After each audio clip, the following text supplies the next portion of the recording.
আচ্ছা লাস্ট ক্লাসে আমরা কি দেখেছিলাম? লাস্ট ক্লাসে আমরা কোরিলেশন কনভলিউশন দেখেছিলাম। কনভলিউশনের কনসেপ্টটা কি ছিল?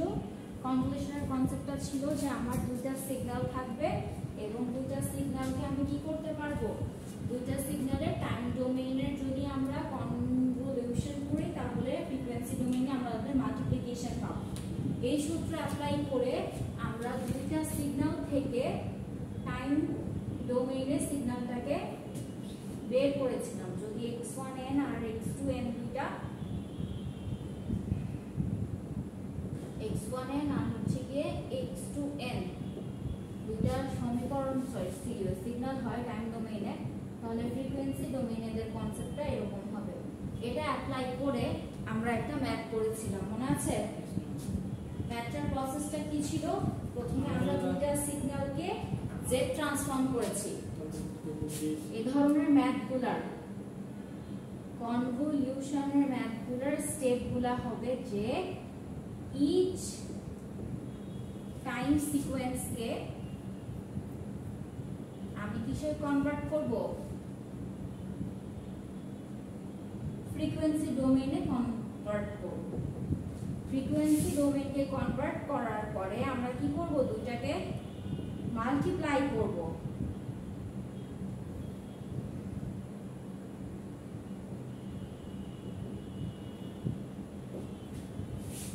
এই স্টেপগুলো লিখে রাখেন।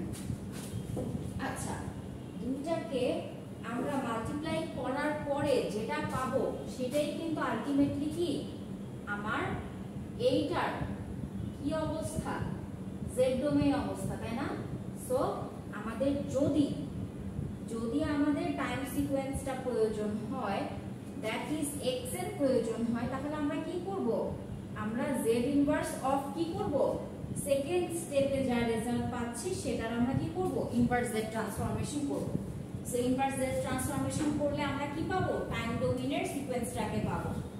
কিভাবে পাবো? কারণ আমরা টাইম ডোমেইনকে যদি জেড ট্রান্সফর্ম করি তাহলে কি পাই? ফ্রিকোয়েন্সি ডোমেইন পাই। তাহলে স্বাভাবিকভাবে frequency domain inverse Z transformation করলে আমরা কি পাবো? Time sequence.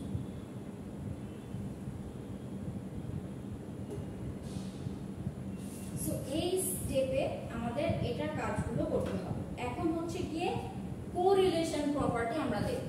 আগে এই স্টেপগুলো লিখে না।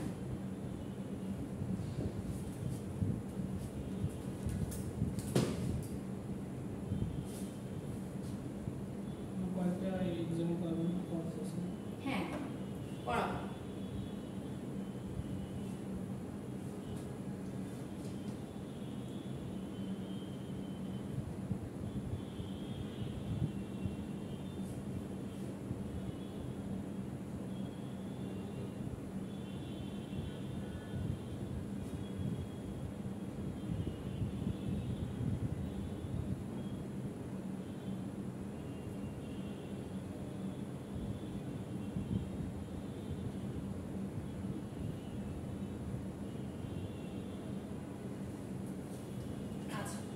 এই প্রসেসটাই যদি মেইনটেইন করে আমরা একটা এক্সাম্পল দেখি তাহলে আমরা কুইক ক্লিয়ার করতে পারব।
দেয়া আছে, আমাদেরকে ডিটারমাইন করতে হবে হচ্ছে গিয়ে x অফ n।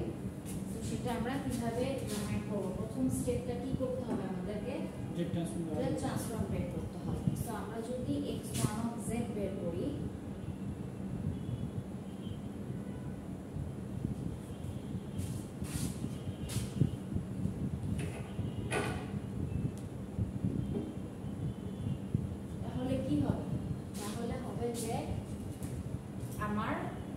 থেকে শুরু করে 4 পর্যন্ত ভ্যালু আছে, তাই না? So x of 0 z to the power minus 0, তারপরে x of 1 z to the power minus 1, x of 2 z to the power minus 2, x of 3 z to the power minus 3. x of 0 এর value কত? সব কিছুর value কত?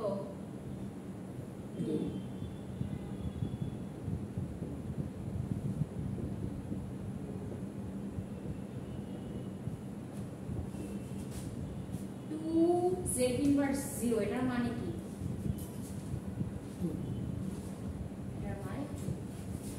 Number 2 করব, 2z inverse 1 করব plus 2z inverse 2 করব plus 2z inverse 3. এখন আমরা x of 2z বের করব। এখানে এটা মানে কি? এটা মানে n is equals to 0। তার আগে এটা মানে কি? -1, এটা হচ্ছে -2, এটা হচ্ছে শুধু 1। সো আমার সূত্র শুরু হবে x of -2 z to the power plus 2, তারপরে x of -1 z to the power 1, তারপরে x of 0 z to the power -0, x of 1 z to the power -1। এখন যদি আমরা মানগুলো বসাই, -3 z to the power 2, 2 z to the power 1 plus 0 into z to the power -0 plus x of 1 হচ্ছে কি 2z inverse 1। এটাকে যদি আমি সিম্পলিফাই করি তাহলে -3z square plus 2z plus 2z inverse 1। এই হচ্ছে কি আমার দুটো z ডোমেইনে সিগন্যাল আমি পেলাম। এখন কাজ কি হয়? এখন কাজ হয় হচ্ছে কি গুণ করা। গুণ আমরা এটাকে দিয়ে এটাকে করি আর এটাকে দিয়ে এটাকে করি, সেম কথা, কিন্তু যেহেতু এটা ছোট, এটার প্রত্যেকটা এলিমেন্ট দিয়ে এটাকে গুণ করলে আমাদের জন্য সুবিধা হবে। এতটুকু পর্যন্ত লিখা হয়েছে। তাহলে গুণটা করো, গুণটা করা শুরু করেন, আমিও করি।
পরে গুণফলটা এটা আসে কিনা।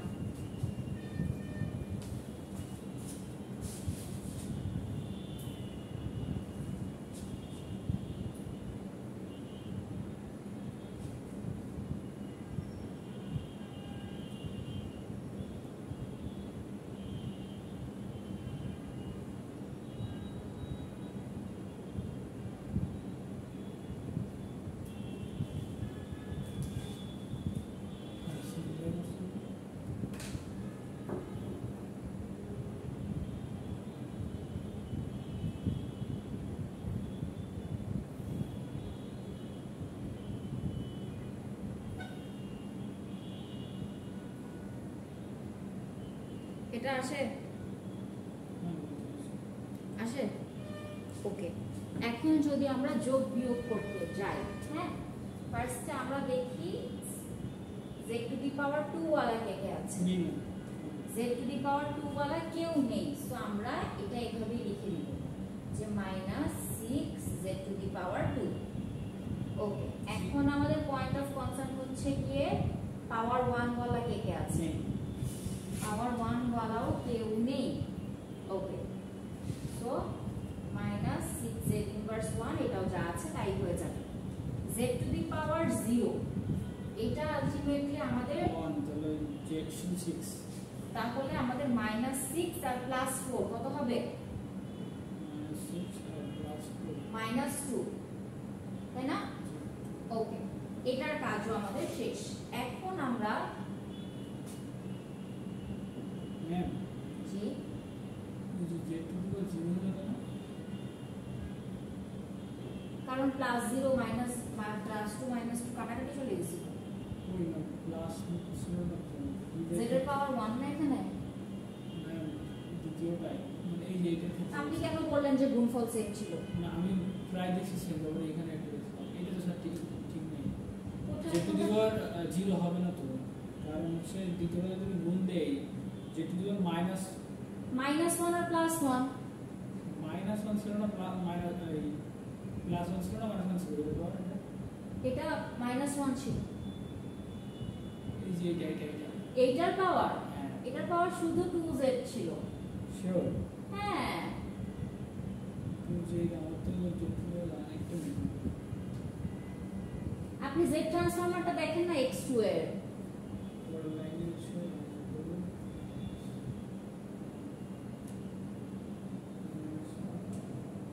প্লাস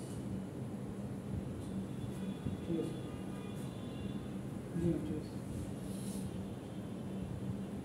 ওকে, এখন z টু দি পাওয়ার 0 গেল আমাদের। এখন z টু দি পাওয়ার কি -1 কয়টা আছে? এটা একটা আছে, এটার কাছে সেটার কাছে সেটার কাছে মাইনাস এটার কাছে। -1 কয়টা আছে? মাইনাস হচ্ছে 6 আছে, -6 একটা আছে, +4 একটা আছে, আবার কি আছে +4 আরেকটা আছে, তাই না? তো কত হলো? 4 আর 4 এ 8, 8 - 6, তাহলে +2z ইনভার্স 1। তাহলে z ইনভার্স 1 এর কাজ শেষ। শুধু z ওয়ালা আইটেম কয়টা আছে? একটাই আছে, সেটা কি 4z। ম্যাম 4z যা আর এই যে 6 সেটা হলো 1 তাই না? 4z যেটা আবার 6 two the power 6z two the power 1 একই না? হ্যাঁ, এটা তোমরা বের করতে পারবে না? তাহলে এটা আমাদের কত হবে? 2 হবে 2 হবে। হ্যাঁ, ঠিক আছে। এখন হচ্ছে কি z টু দি পাওয়ার -2, তাই না? নাকি -2 আর নেই, এই একটাই আছে, তাহলে এটা হবে 4z টু দি পাওয়ার -2। তারপরে -3 ও আর নেই, 4z টু দি পাওয়ার -3 না, আছে দুইটা আছে, 4 আর 4 8 হবে নাকি? তারপরে 4z two the power -4। So এইটা হচ্ছে কি আমাদের ফাইনাল দুটা কনভলিউশন করার পরের লাইন, যেখান থেকে আমাদেরকে কি করতে হবে? ডিরাইভ করতে হবে। কি ডিরাইভ করতে হবে? ডিসক্রিট টাইম সিগন্যাল xn টা।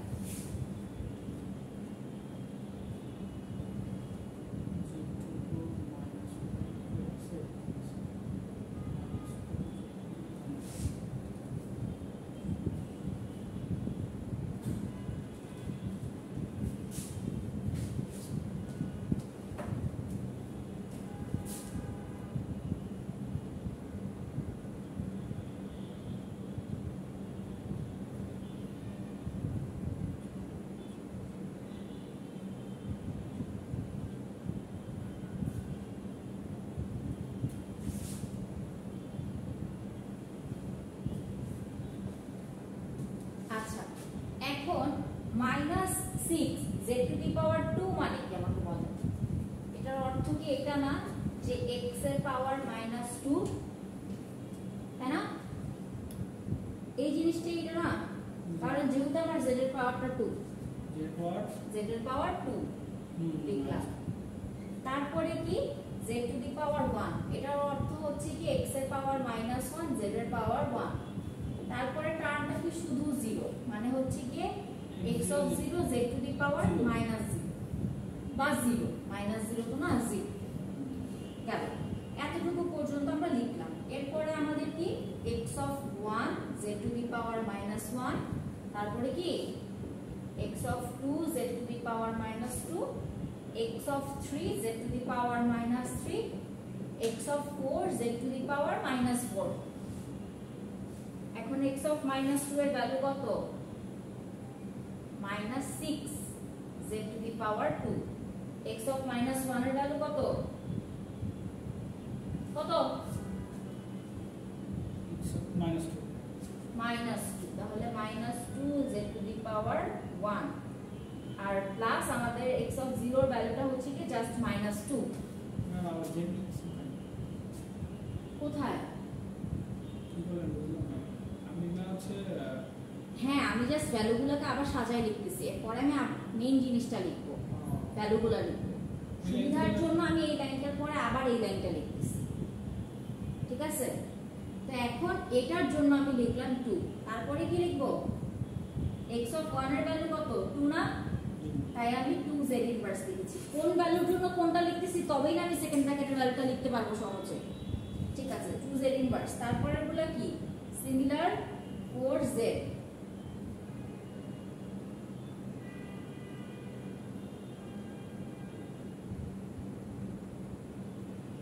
আচ্ছা 4z টা তো 2 এর সাথে অ্যাড হয়ে যাবে, কারণ কোনো কিছুর পাওয়ার 1 মানে কি?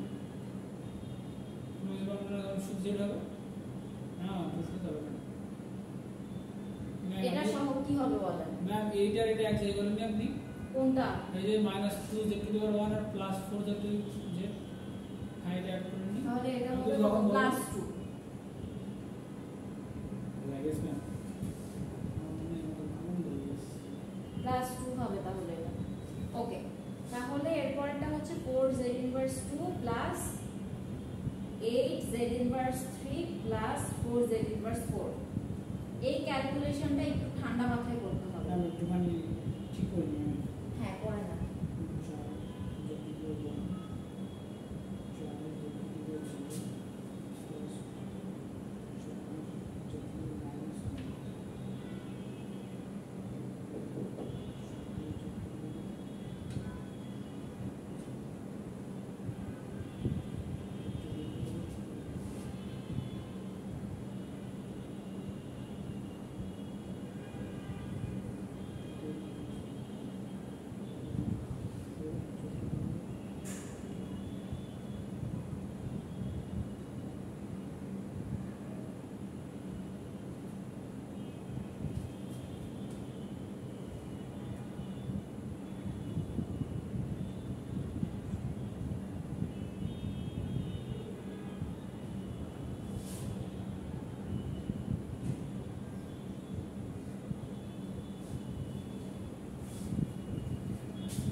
প্লাস 4 z টু দি পাওয়ার বাদ দিছি কোনটার কথা বলছেন? এই যে আপনার এই লাইন দ্বিতীয় লাইনটা এইটার কথা বলতেছেন?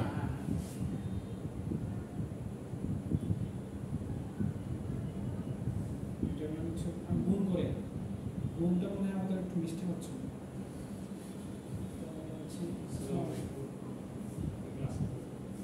কোনটাতে ভুল হলো আই গেস আমাদের এই পার্টটা ঠিক আছে, আমাদের লাস্টের কনফিউশন ছিল তো +4 এবং হচ্ছে কি -2 তে, তাই না? I guess this is right. আপনি আবার ভেঙে গুণ করলে তখন না আপনি ভেঙে গুণ করছি না, লাস্ট টাইম একটু দেন আমি আবার গুণ করছি উপর হয়েছে হচ্ছে -6z² -2z two the power 1 আচ্ছা আপনার কাছে যেটা রাইট মনে হচ্ছে তাহলে ওই শব্দটাই দিন। দু লাইনে মুছে ফেলছি।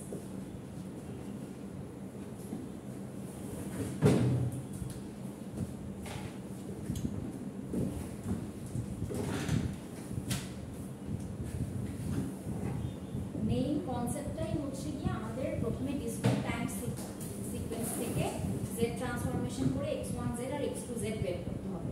তারপরে দুটাকে গুণ করতে হবে খুব কেয়ারফুলি, এবং গুণ করার পরে সেটাকে ইনভার্স z ট্রান্সফরমেশন করলে আমরা ফাইনাল যে রেজাল্টটা ডিসক্রিট টাইম সিকোয়েন্স xn সেটা পাবো।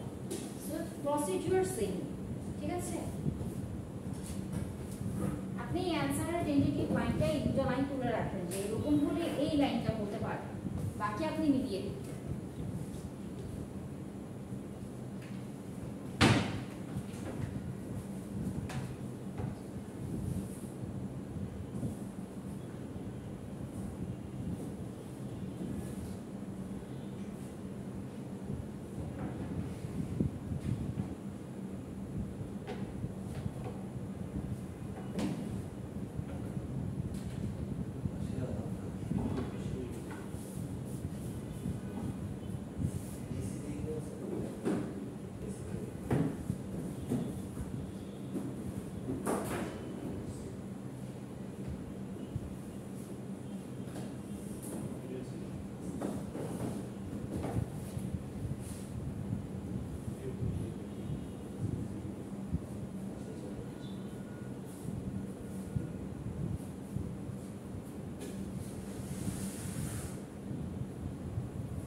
এইগুলো ছিল হচ্ছে কনভলিউশন। এখন হচ্ছে কি কোরিলেশন, মানে একটা সিগন্যালের সাথে ওই সিগন্যালটাকে কিছুটা শিফটেড করে গুণ করে তাদের মধ্যে রিলেশনশিপ ডিরাইভ করা। তো যেরকম আমরা কনভলিউশনের জন্য কিছু সূত্র দেখেছি, কোরিলেশনের জন্য সূত্র দেখে then we will get to the example. So ফার্স্টে আমরা কোরিলেশন প্রপার্টিটা দেখি।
এখানকার আমি কিছুটা শিফটেড ভার্সন।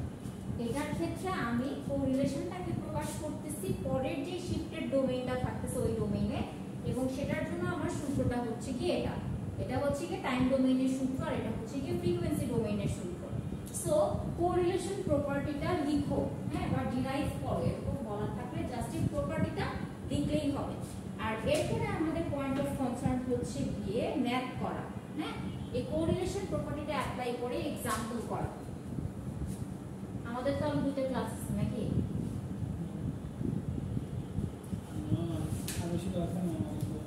দুটা ক্লাস বলতে শনিবার আর আবার বুধবার, তাই না? বুধবারের ক্লাস আমাদের করতেছেন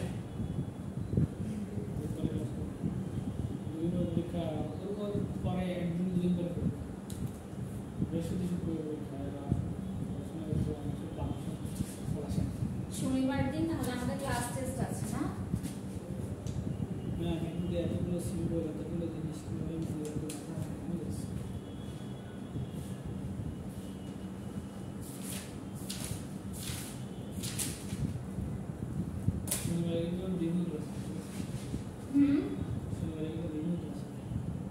review class plus class test. ও মা, আপনিই না বললেন ক্লাস টেস্ট দিব। এটা দিলাম না আমি। আরেকটা দিতে চাইলেন, একটা ছোট্ট ক্লাস টেস্ট দিয়ে ফেলো।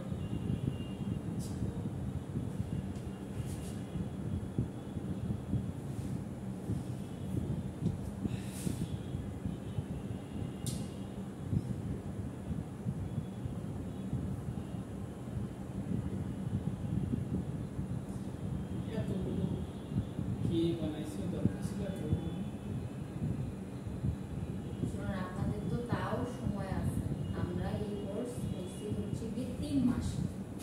আপনাকে যা পড়াচ্ছি, মানে আপনাকে 1 মিনিটে যা পড়াচ্ছি সেটা আমাদের মানে তার থেকেও শর্ট টাইম শেষ করা হয়েছে, ঠিক আছে?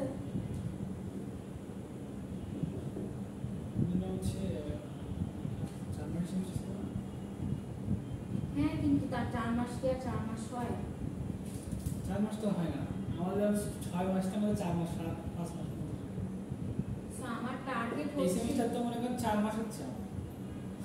কোথায় 4 মাস হচ্ছে? আপনাদের মেইন পরীক্ষা সেপ্টেম্বরের মাঝামাঝি। প্রায় 4 মাস ফুলফিল মনে হচ্ছে 4 মাস ক্লাস হচ্ছে, আর বাদ বাকি তো ছুটিতে চলে যাচ্ছে। ঈদের ছুটি গেল না, সেটা তো ঈদ হয়ে গেছে, ঈদের ছুটিতে ঈদ হয়ে গেছে। তখন তো আপনার এই সেমিস্টার শুরু হয় নাই। এই সেমিস্টার তো শুরু হওয়ার কথা ছিল, কারণ পরীক্ষা শেষ মানে আমাদের নেক্সট সেমিস্টার শুরু, তাই না? কিন্তু এই ঈদের ছুটি পড়ে গেল না। অ্যাটলিস্ট আমাদের 1 মাস প্লাস, আমরা 1 মাসের বেশি, 1 মাস 1.5 মাস মতো ছুটি পেয়ে গেছি এই কুরবানি ঈদ সহ। কষ্ট হচ্ছে না? আচ্ছা, লাগে না।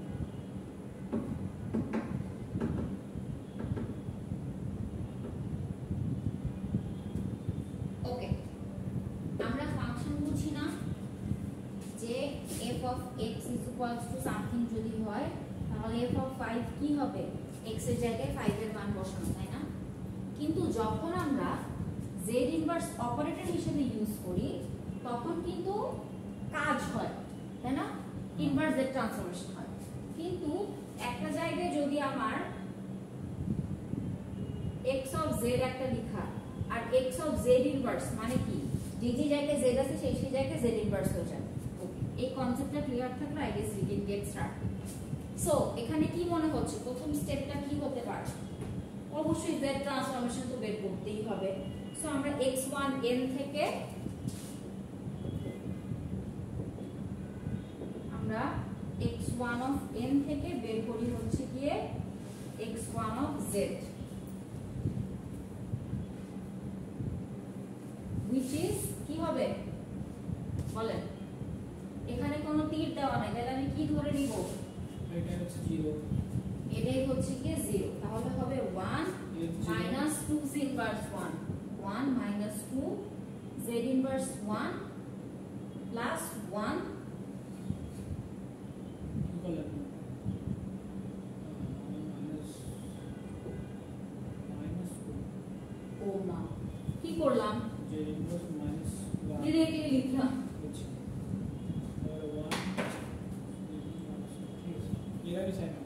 দেখো কোন বেশি দেখো আচ্ছা এখন যদি আমার x1 of z এটা হয় তাহলে x1 of z ইনভার্স কি হবে z ইনভার্স হবে 1 minus 2z plus 1 ওই ফাংশন বসাচ্ছি ও 1 তো 1 ই থাকবে z ইনভার্সের জায়গায় এটা হয়ে যাবে আর -2 এর সাথে যদি -1 কে ই করা হয় তাহলে z ইনভার্স 3 হয়ে যাবে নাকি z ইনভার্স 2 হবে বলেন কি হবে ম্যাম জেড এর জায়গায় জেড ইনভার্স ডলার আছে না হ্যাঁ। -2 পাওয়ারতে আছে অলরেডি তাহলে আরেকটা -1 আছে তো -1 -1 -2 হবে আর একটা -3 হবে এক্স্যাক্টলি সেটাই কইছি বা এটা তো -2 নেই তো কোথায় -2 নাই সেকেন্ড পোরশন সেকেন্ডটা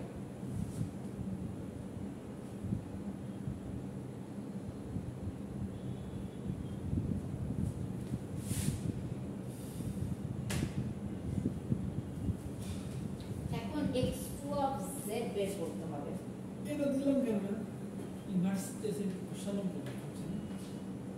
সূত্র তো দেখেন যেহেতু কোথাও z ইনভার্স নাই জেড ইনভার্স ও আছে দেখছি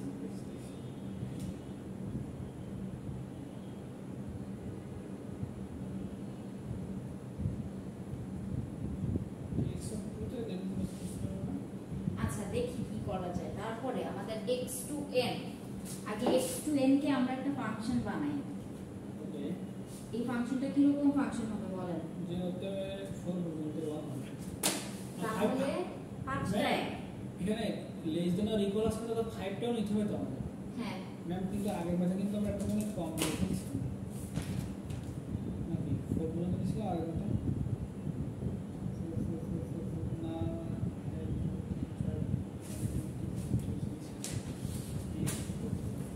এখন এটার জন্য যদি আমরা z ট্রান্সফরমেশন করি হ্যাঁ x to z তাহলে কি হবে প্রথমটা হবে 1 তারপরটা হবে z inverse -1 z inverse -2 z inverse -3 z inverse -4 z inverse -5 নাকি এটাই তো হবে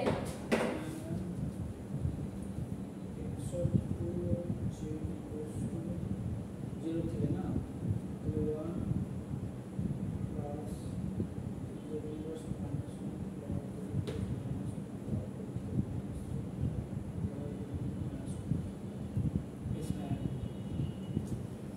ওকে এখন আমার সুবিধার্থে আমি যে কোনোটারই ইনভার্স করতে পারি প্রথমটারও দ্বিতীয়টারও আমি প্রথমটা যেহেতু আমার ছোট সিকোয়েন্স ছিল আমি সেটার ইনভার্স করব এখন আমার কাজটা কি এখন আমার কাজ এই দুইজনকে গুণ করা মানে যে কোনো একটাই করতে হবে এবার হ্যাঁ। দ্বিতীয় যেটা ছোট ওটা করব হ্যাঁ তো এখন আমার কাজটা হচ্ছে গিয়ে r of x1 এবং x2 এটা বের করা এটা আমরা কিভাবে বের করব এটা of z is equals to আমাদের এটার জন্য x1 z inverse plus x2 z এই গুণফলটা বের করেন বের করে সাবধানে গুণ করে ফাইনাল রেজাল্টটা আমাকে বলেন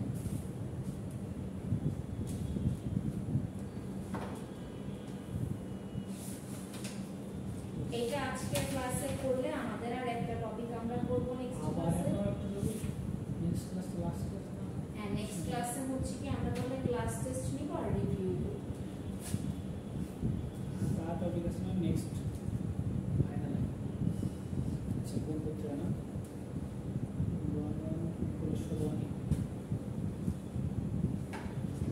আচ্ছা আপনার খাতায় তো লেখা আছে আমি এটা মুছলাম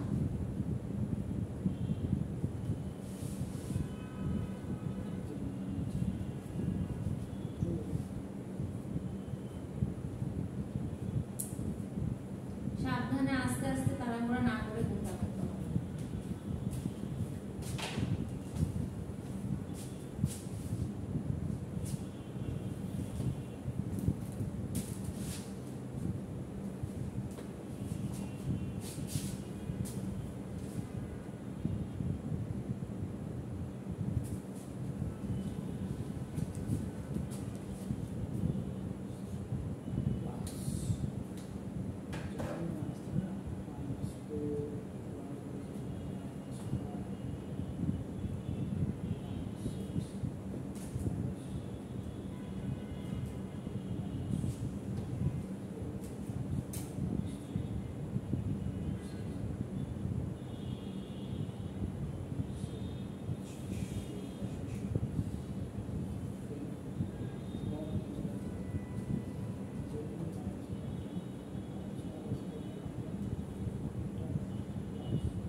plus z inverse minus 1 minus z inverse minus 2 minus z inverse minus 5 minus z inverse minus 6 plus z inverse minus 7।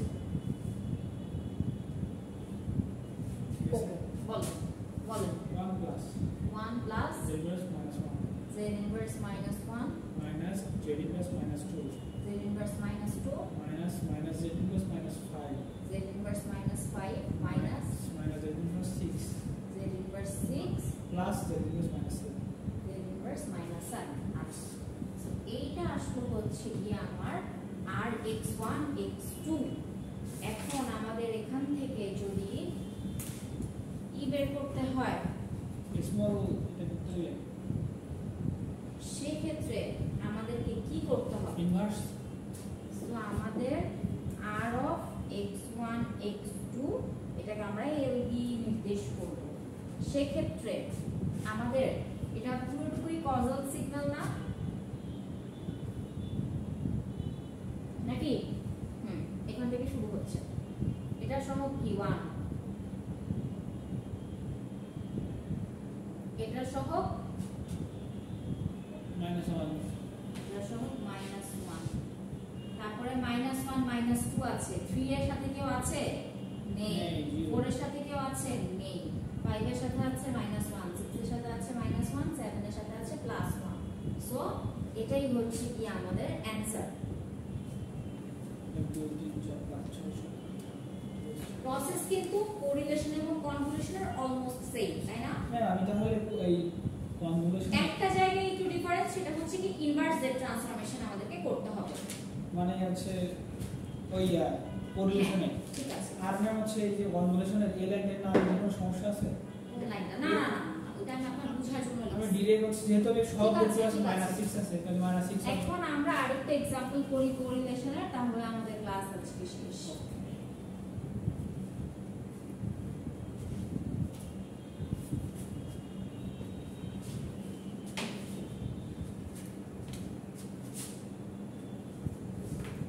আমি থিওরি কি করব? থিওরি অনেক থাকবে পরীক্ষায়, ওমা বলতেছি। সব ম্যাথ করতেছে থিওরি বলে একটা থিওরি প্রথম দিকে পড়ছি না, ওই তো অল্প কিছু তো করছে অল্প কিছু থেকেই থাকবে। তাও অনেক বলছেন তারপরে ধরেন আমরা যে ডেরাইভেশন গুলো করতেছি, যে এগুলো আজকের ক্লাসে বলার জিনিস না, আমি কেন শুধু একটু সময় নষ্ট করছি। নেক্সট ক্লাসে না হ্যাঁ নেক্সট ক্লাস।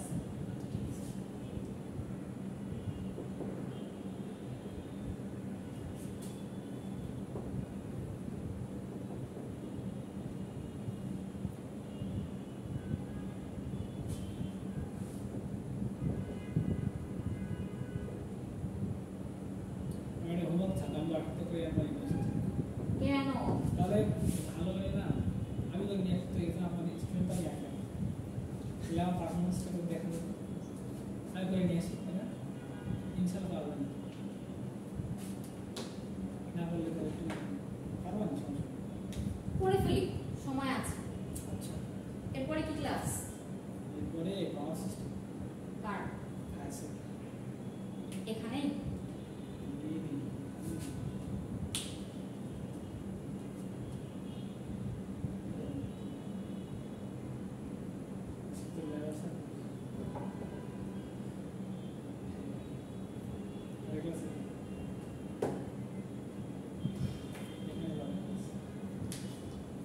শুরু করেন। x1 n থেকে আমাদের ফার্স্ট স্টেপ হচ্ছে যে x1 অফ z বের করতে হবে। যেহেতু তিন দেওয়া নেই তাহলে এখান থেকে শুরু। কে বলছে তীর দেওয়া নাই? বুঝলাম না। এক্স ওয়ানের তিন দেওয়া নেই। ও আসে না, দেখাই যাচ্ছে না। দেখা বলে যাচ্ছে না। ওই যে 1 লিস্ট z ইনভার্স 1 আমি দেখি plus 2 z 0 plus 3 z minus 1 z inverse 1 plus 2 plus 3 z inverse 1 আমরা এটারই ইনভার্স সেট করে ফেলি। দুইটাই সেম। মাইনাস 1 যদি করি মাইনাস 2 প্লাস 2 নরমালি থাকবে 3 z ইনভার্স মাইনাস 2 হয়ে গেল। এখন হচ্ছে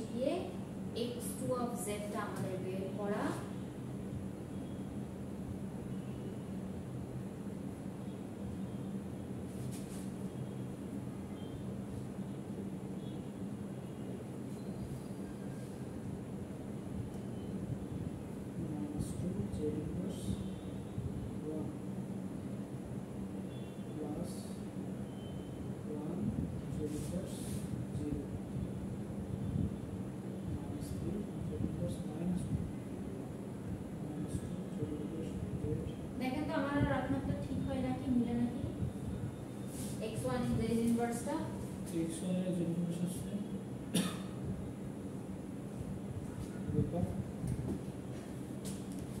দেখেন এটা কি এখানে ভুলে আমি মাইনাস দিয়েছি, এটা তো প্লাস হয়ে যাবে তাই না?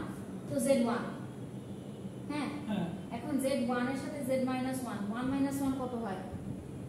ও z1 হ্যাঁ তো z1 আর -1 0 0 মানে কত 1 তাই না? হ্যাঁ কি কোনো কিছুর পাওয়ার 0 মানে 1 না? আমি বুঝতেই পারছি যে এখানে যে পাওয়ার 1 এ আছে ঠিক আছে, কিন্তু আমি যে শুধুমাত্র যে জায়গায় বসাচ্ছি না, যে জায়গায় বসাচ্ছি না, এখন আমাদের জেড এর পাওয়ার তো কিছুই নেই মনে করেন, এখন জেড এর জায়গায় শুধু রিপ্লেস করতেছি না, আর যেখানে আমার পাওয়ার থাকে স্কয়ার থাকে মাইনাস থাকে সেখানে সেটা বাইরে দিয়ে তারপর জেড কে আলাদা করে নেব। আচ্ছা এখন তো আমার z এর পাওয়ারটা 1 আছে তাই না?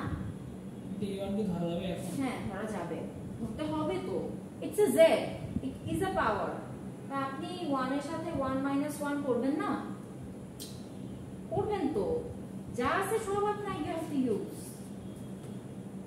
না, ইউজ করবেন না কেন করবেন না?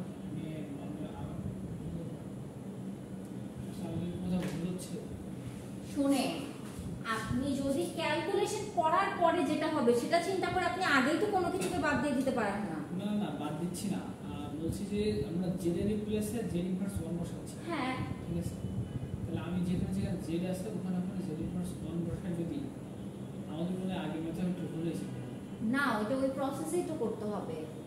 আমার কোনো কিছু গুণ করা মানে কি, আমি যখন কোনো কিছু রিপ্লেস করতেছি পাওয়ার যোগ হয় না?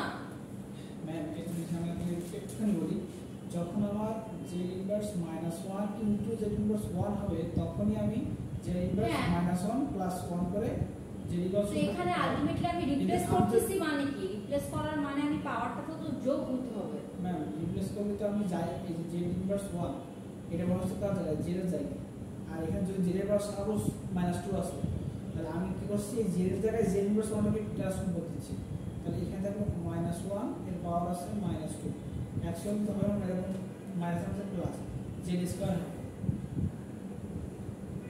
ম্যাম আমি যদি দুইটা গুণ করে দিতাম না তখন আমার ভিত্তি মিল থাকতো, ভিত্তি কমন নিয়ে উপর দুটো যোগ করে দিতাম। হ্যাঁ ঠিক আছে, বাট আমার তো এখানে আমি রিপ্লেস করতেছি, অর্থাৎ যেখানে জেড আছে আমি সেখানে জেড ইনভার্স বসাচ্ছি, তাহলে তো আমি আগে আগে আমার ভুল হয়েছে, তাহলে আমারই ভুল হয়েছে বলা। একটুখানি করুন দেখেন বিষয়টা, এক পাশে লেখেন আপনি। আচ্ছা আমি আগের ম্যাথটা আর এই ম্যাথটা একসাথে করে আপনাদেরকে দিব। আগের ম্যাথটা মানে আমি মনে কে কেন যে বললাম আমি বুঝতে পারতেছি না, আমি মনে করছি ভুল হয়েছে। আচ্ছা আমি আগের এক্সাম্পলটা এটা দুটি আমি করে তারপরে পোর্টালে আপলোড করছি। হ্যাঁ ঠিক আছে, কারণ এই যে আমি এখানে যে আগের ম্যাথটা দিতে এই যে জি ঠিক আছে, সমস্যা নেই।